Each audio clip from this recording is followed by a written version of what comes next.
Everyone thought Daniel and Emily had the perfect American marriage, but inside their home was a room Emily had never entered. And the day she finally unlocked that door, she discovered the one secret no wife should ever see. Welcome to House of Secrets USA Stories, where every home has a truth. Every family hides a lie, and every story reveals a secret that will stay with you long after it ends. In the peaceful town of Cedar Falls, North Carolina, Daniel and Emily Carter were known as the couple who never fought. They had the kind of marriage people admired from the outside: warm smiles, polite greetings, and a beautiful two-story home with white shutters and a bright red door. But inside that house, something was terribly wrong.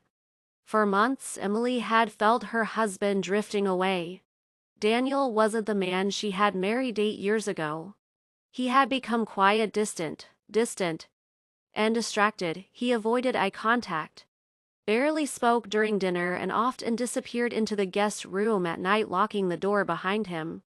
And every night, Emily heard him whispering to someone. But he was always alone. She tried to tell herself it was stress from work. Daniel was a software engineer. After all, long hours, heavy pressure. But the whispers grew louder, longer, more desperate. One night, when the house was silent and the clock struck 2 a.m., Emily gathered the courage to walk toward the guest room. The door was locked as always, but this time she heard Daniel sobbing. A deep, broken sob she had never heard in her life. Daniel opened the door. "Please, talk to me." There was a pause. Then Daniel said with a shaking voice, "I'm sorry, Emily. I'm so sorry. I didn't want to bring this into our marriage." Emily's heart froze. "Bring what?" But Daniel refused to open the door. The next morning, he acted like nothing had happened. He kissed her forehead, made coffee, and left for work early. But Emily wasn't convinced something inside that room was destroying him. And she needed to know what it was. That evening, when Daniel was in the shower, Emily quietly checked his jacket pocket. There was a key, a small silver key she had never seen before. Her hands trembled as she walked toward the guest room. She slid the key into the lock, and the door opened with a soft click. The room was cold. The curtains were closed. But what she saw on the walls made her entire body turn numb. Every inch of the room was covered with photos of Emily. Not normal photos. Photos taken secretly. Emily sleeping. Emily cooking. Emily leaving the house. Emily talking to neighbors. Emily in the shower, her silhouette captured through fogged glass. Hundreds of pictures. And in the center of the room, a notebook lay open on the desk.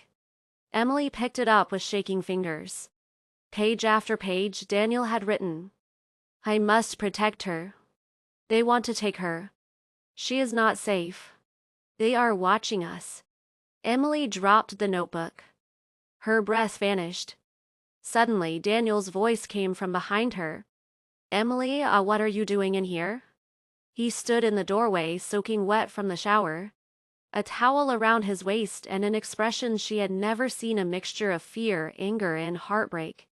Emily tried to speak. "Daniel, please, what is all this?"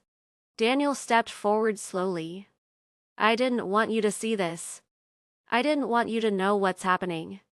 Emily backed away. "Daniel, you're scaring me." He shook his head. "No, Emily, I'm trying to save you." Emily felt the room closing in on her. Her husband, the man she trusted most, looked like a stranger. Daniel sat on the floor, buried his face in his hands, and whispered, "They're watching us. The same people who took my sister, they're coming for you." Emily froze. Daniel's sister, Lily, had disappeared 15 years ago. But everyone believed she ran away. Daniel looked up, tears streaming down his face. "They never found her because they never looked. I know who took her, and now they're after you because you look like her." Emily had never heard him speak like this. She knelt in front of him, gently holding his shaking hands. "Daniel, listen to me. Nobody is coming. You're safe, I'm safe, you don't have to hide in here. But Daniel pulled away violently. You don't understand, they're inside this house. They come at night, they move things. They whisper to me, I hear them. Emily realized it then. Her husband wasn't dangerous, but he was breaking. She reached for her phone. Daniel, I'm calling your doctor. He lunged forward, grabbing her wrist.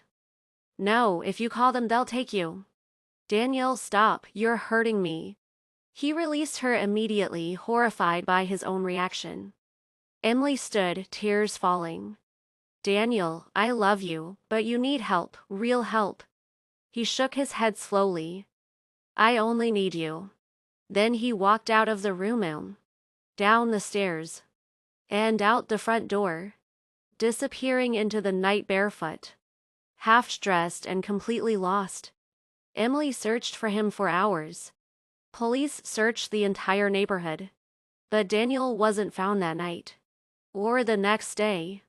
3 days later, he was discovered sitting near a lake on the outskirts of town, exhausted, dehydrated, confused. He didn't remember leaving home. He didn't remember the notebook. He didn't remember the room. Daniel was diagnosed with paranoid delusional disorder, triggered by unresolved trauma from his sister's disappearance. Emily stayed by his side through every appointment, every breakdown, every moment of fear. Not because she wasn't scared, but because she knew the man Daniel once was. And she believed he could be that man again. The basement of their marriage had been filled with secrets, shadows, and fears, but Emily refused to abandon him in the dark. And that is how their real marriage began.